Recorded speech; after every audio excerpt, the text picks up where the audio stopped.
जानते हैं कि 2015 5 अप्रैल टाइगर फोर्स के तत्वाधान में घोड़ासहन रेलवे स्टेशन पर यहाँ रेलवे स्टेशन के विकास के लिए रेल चक्का जाम का आयोजन किया गया था। तो घोड़ासहन की बहुत पुरानी मांग रही। यहाँ जो एक प्रकार से जो भौगोलिक स्थिति है, नेपाल सीमावर्ती क्षेत्र है और यहाँ गांव गरीब किसान मजदूर के लोग 99% लोग रहते हैं। इसको देखते हुए यहाँ के लोगों ने यह मन में ठाना कि भाई रेलवे का विकास और रेलवे की आमदनी बढ़े, कि घोड़ासहन बहुत पॉपुलर स्टेशन है और बड़ी तादाद में नेपाल के लोग इधर से जाते हैं, पूरे भारत की यात्रा करते हैं। तो सभी एक्सप्रेस ट्रेनों के ठहराव के लिए और यहाँ जो घोड़ासहन का जो आदर्श स्टेशन है उसकी बुनियादी सुविधाएं यहाँ धरातल पर हो, इसके लिए 5 अप्रैल 2015 को बहुत बड़ा संघर्ष हुआ था। रेल चक्का जाम हुआ था जो लगभग एक सप्ताह तक चला था और उस संघर्ष में समझिए कि घोड़ासहन एक प्रकार से लगा कि अंग्रेजी हुकूमत में जिस प्रकार से यातनाएं दी गई थी उस प्रकार से यहाँ के लोगों को यातनाएं मिली। 50 लोग जेल गए, आधा दर्जन मुकदमे हुए, अभी तक उस पीड़ा से यहाँ के लोग नहीं निकल पाए। हमारे ऊपर तो जानलेवा हमला हुआ, सैकड़ों की तादाद में पुलिस जो है लाठियां बरसाई, गोलियां बरसाई, लेकिन आप लोगों का आशीर्वाद रहा, इस क्षेत्र की महान जनता जनार्दन का आशीर्वाद रहा कि कुछ नहीं हो पाया। आज मैं जिंदा हूं आपके सामने और संघर्ष कर रहा हूं। मुझे बार बार कोई ऐसा महीना नहीं है और कोई ऐसा साल नहीं है जो मैं रेलवे के सभी अधिकारियों, चाहे जो भी रेल मंत्री रहे हों, चाहे वो पीयूष गोयल जी हों, चाहे अभी वर्तमान में हमारे वैष्णो जी हों, सभी लोगों को मैं टाइम टू टाइम जो है ये इस संदर्भ में लिखता हूं कि भाई यहाँ के लोगों की जो बहुत पुरानी मांग है कि सभी एक्सप्रेस ट्रेनों का ठहराव हो और एक तो है यहाँ पुराना जो अपना रेलवे क्रॉसिंग था वहाँ या तो रेलवे ओवरब्रिज बनावे या अंडरपास बनावे। यहाँ के जो संरचना है उस रेलवे उस पार में सारी सुविधाएं हैं, जैसे ब्लॉक है, अंचल है, थाना है, अस्पताल है, ये बैंक है, तमाम चीजें हैं और स्कूल है। तो लोगों को बड़ा कष्ट पीड़ा होता है उस पार जाने में। फाटक गिरा हुआ होता है तो आधा घंटा 20 मिनट जो है रुकना पड़ता है। छोटे छोटे बच्चे को 1 किलोमीटर की दूरी तय करके उस गंतव्य स्थान पे जाना पड़ता है। इसलिए ये तमाम मांगे हैं और टाइम टू टाइम मैं हमेशा मांगता रहता हूँ, लेकिन यह फिर एक बार जोर पकड़ने वाला है। मेरा प्रयास है कि 5 अप्रैल 2015 की जो घटना है, घटना की पुनरावृत्ति नहीं करना, लेकिन रेल चक्का जाम करना एक बार और जो है, ताकि सरकार ये समझे कि यहाँ के लोग डरे नहीं हैं, यहाँ के लोग चुप नहीं हैं, यहाँ के लोग लड़ने वाले हैं, संघर्ष करने वाले हैं। परिणाम चाहे जितना हो, जैसा भी हो, लेकिन संघर्ष जारी रहेगा क्योंकि हमें दबाने का प्रयास किया गया। ये आंदोलन के लिए 6 मुकदमे, ऐसे भारतीय इतिहास में ऐसा नहीं देखा गया है। ये सिर्फ और सिर्फ मेरे साथ ऐसा हुआ है, घोड़ासहन के लोगों के साथ हुआ है। या 3 बेतिया में मुकदमे हैं, 2 ढाका में हैं, एक जो है हाई कोर्ट में लड़ रहे हैं। तो यह आप समझिए किस विषम परिस्थिति में यहाँ के लोगों ने इस मतलब सरकार के लिए ही रेल की आमदनी बढ़े।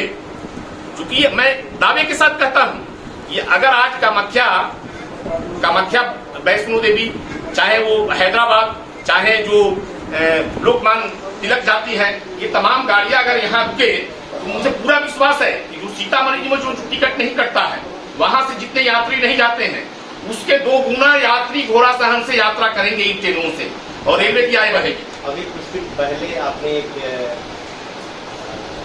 मांग पत्र दिया था, क्या था? बस ये जो बातें हमने बताई है उसमें इन्हीं बातों का जिक्र है कि यहाँ सभी एक्सप्रेस ट्रेनों का ठहराव हो। ये हमारी पुरानी मांग है, इसके लिए हमने यहाँ के लोगों ने बहुत संघर्ष किया। यातनाएं सही है। और दूसरी बात है कि जो अंडरपास का मामला हमने बताया, ओवरब्रिज का मामला है। तीसरी बात है कि यहाँ के लोग जो है, जो पूर्व में जो पैसेंजर ट्रेन चलती थी यहाँ से, तो आप मान लीजिए कि नरकटियागंज से समस्तीपुर तक जाया करती थी और 6 जोड़ी ट्रेन था उस समय पैसेंजर।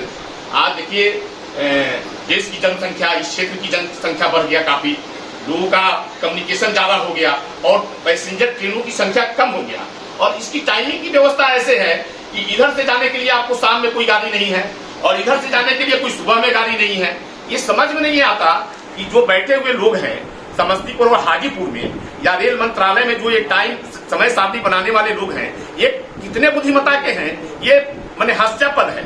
यहाँ के लोग भी इस बात को कह रहे हैं या सभी लोग समझ रहे हैं कि भाई ये कैसी बातें हैं कि शाम में जाने के लिए दोपहर के बाद पूरी रात और सुबह तक कोई गाड़ी नहीं, और इधर से फिर वही बात है कि सुबह से लेकर दोपहर तक कोई गाड़ी नहीं।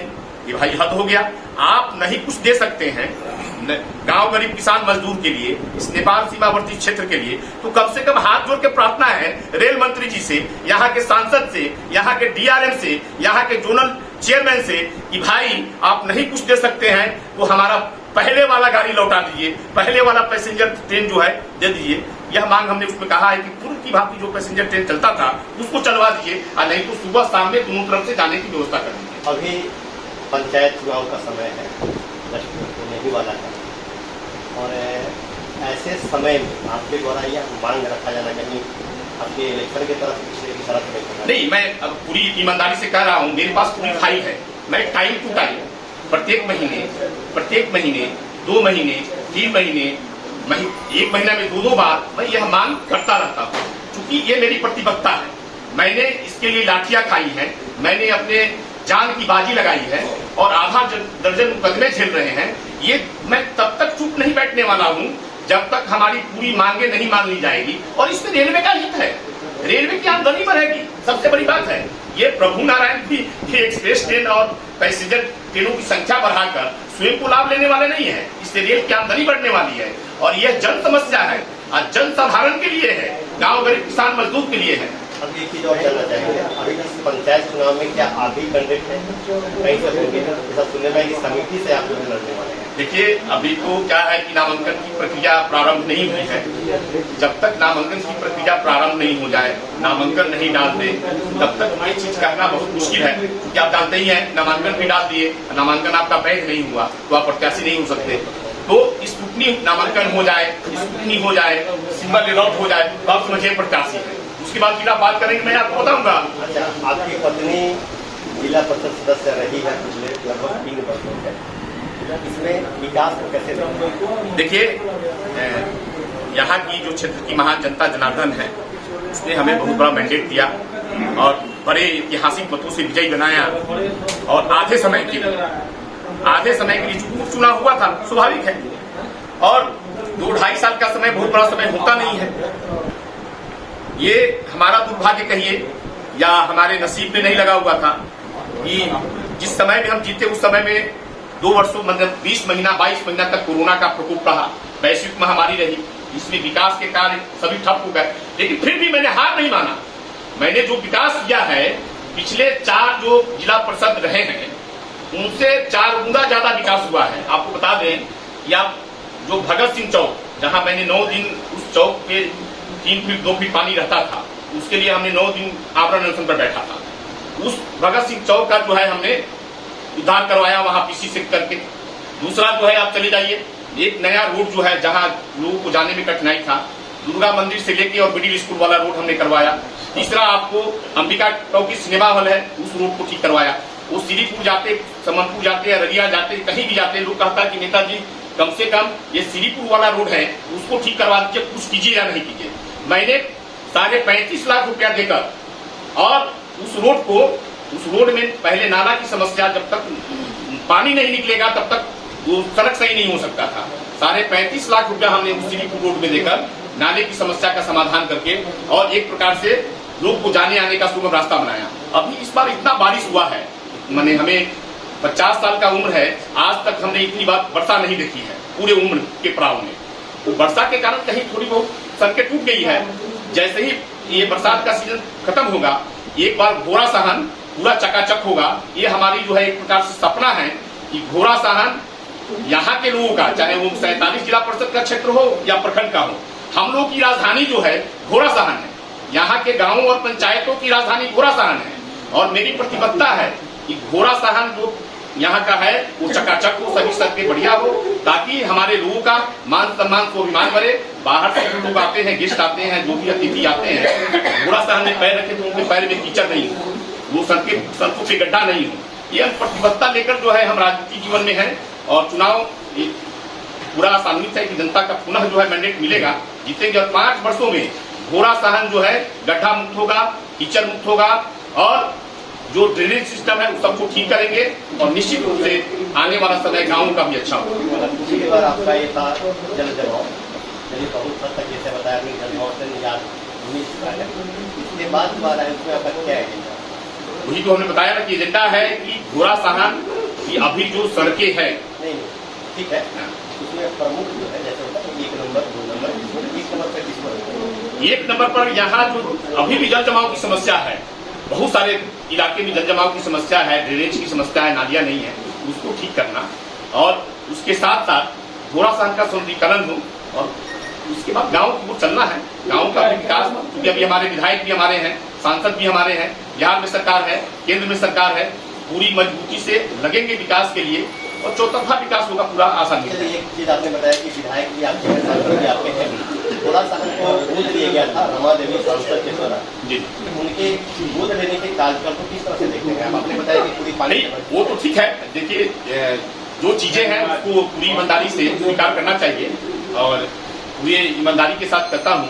केंद्र सरकार की जितनी भी योजनाएं हैं वो जमीन पर उतर रहा है और हमारे देश के सर्वमान्य नेता, दुनिया के वैश्विक लीडर एक प्रकार से आप देखे हैं, बहुत सारे एजेंसियां हैं जो रेटिंग करती है, उसमें प्रधानमंत्री नरेंद्र मोदी अव्वल आ रहे हैं।